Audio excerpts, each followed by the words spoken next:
how to turn off announce caller name on iPhone. So if each time you have an incoming call on your iPhone announces the name of the caller and this irritates you a lot, now you want to look for a way to turn it off, then this video is going to walk you through how to do this step by step. So if at the end of this you found this often informative, please don't forget to like and subscribe. Now to turn off announce caller name on iPhone, all you just need to do is go ahead and click on the settings app on your iPhone.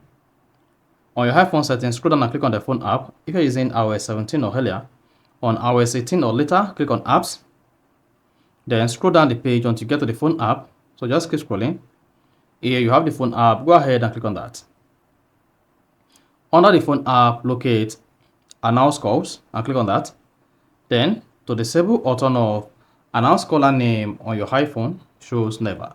So whether you are on headset, headphone, or your iPhone is connected to your car, your iPhone will stop announcing incoming calls caller's name. And once you're done, you can always exit the page. So that is basically how to turn off announce caller name on iPhone. So if you found this offer informative, please don't forget to like and then subscribe.